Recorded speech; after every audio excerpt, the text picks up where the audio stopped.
Well, it is one of Anchorage's biggest challenges, finding meaningful ways to help the homeless. And while the Muni works to find a solution, one neighborhood is dealing with the cost of homelessness in their backyard every single day.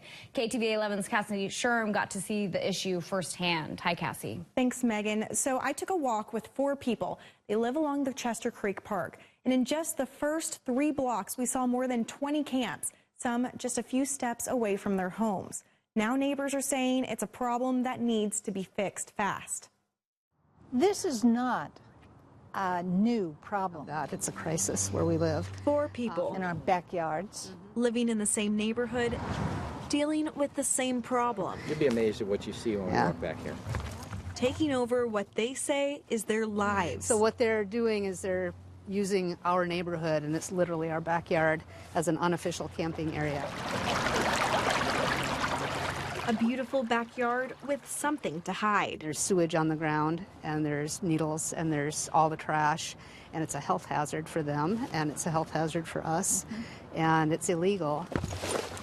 Just 5 minutes into our walk, Underneath the ground, it's smoldering. neighbors called 911 for a fire in a camp. That's not good. Something they've done many times before. I honestly thought that my shed was on fire, and it came within 20 feet of my shed. So if it had caught my shed on fire, it probably would have jumped my house too. We told the firemen when they got here that there was ammunition earlier. We don't know, so protect yourselves. Look at this. Fires aren't the only worry surrounding this community. Where'd all these bikes come from? Crime is keeping them up at night. What we are seeing, though, is a big increase in criminal encampments. These are encampments where there's a lot of people working there, and they're engaged in chopping up bikes, stealing stuff, stealing propane tanks, things from the neighborhood here. It's a very large camp, and it seems to be a big chop shop for a lot of the bicycles that get stolen.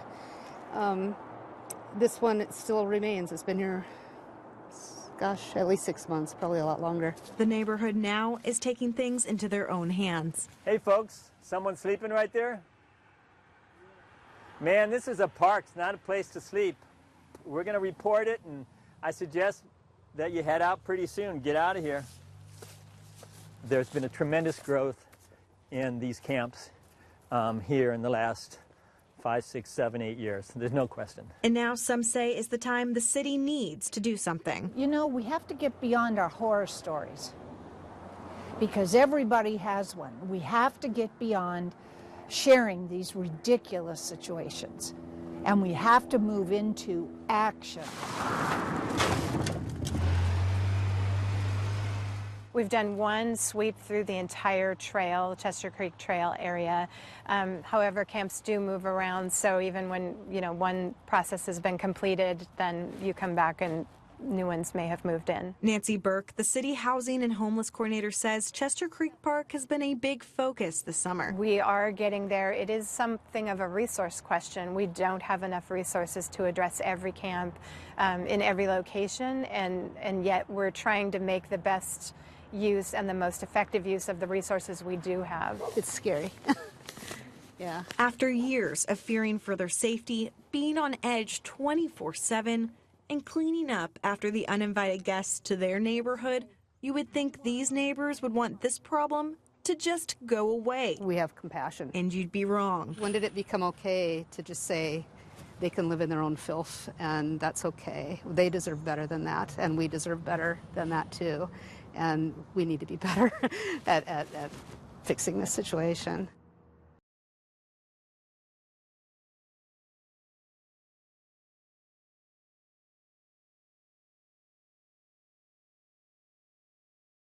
Well, it's no secret homelessness is a real problem here in Anchorage, and the numbers keep rising with more than 1,000 people who are without a home. And some of those people have made their home among the trees in Chester Creek Park. Yesterday, we showed you how neighbors are saying enough is enough. And tonight, KTVA 11's Cassie Sherm talks with one of the many people living in the woods. Cassie. Thanks, Megan. While out walking through the camps behind Eagle Street, I spoke with many people who live out in the woods. I ran into Alan Kenny along the trail, who shared his story with me in his makeshift home hidden in the trees. Oh, you gotta take ownership. Just walking down the Chester Creek Trail on a beautiful afternoon, you hear the stream, enjoy the radiant fall colors, and take in the fresh air. But footsteps away from the trail is a different experience.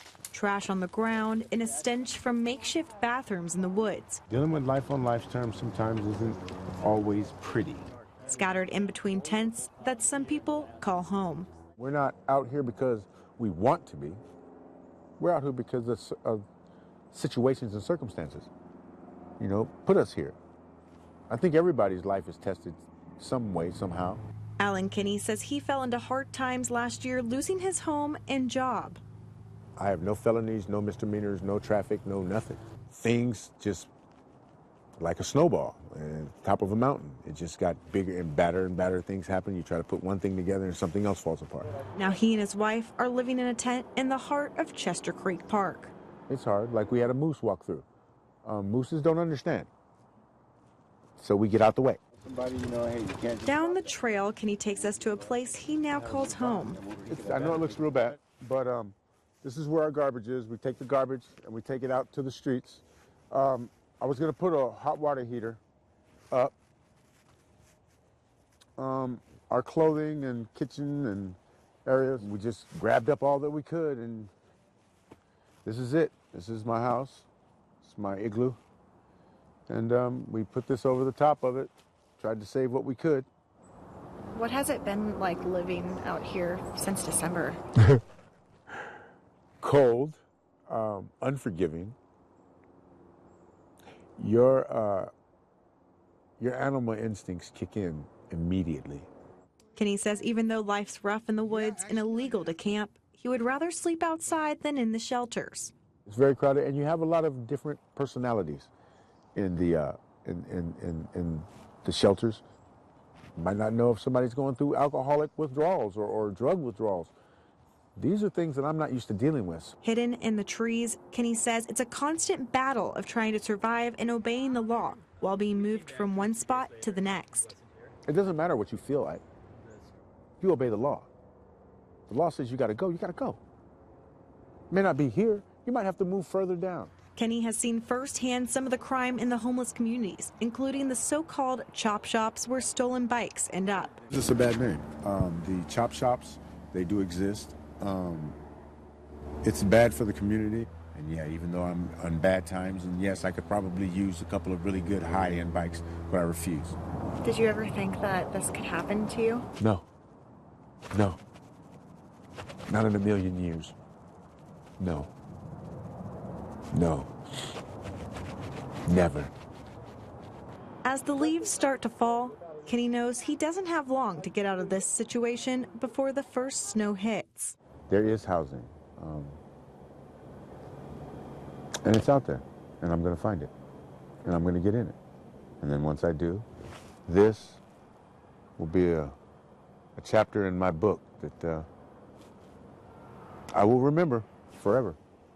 I will work very hard not to be back here, ever. Till Kenny finds a new job, you'll find him riding his bike on the trail, going to and from his home in the woods, until he's forced to move again.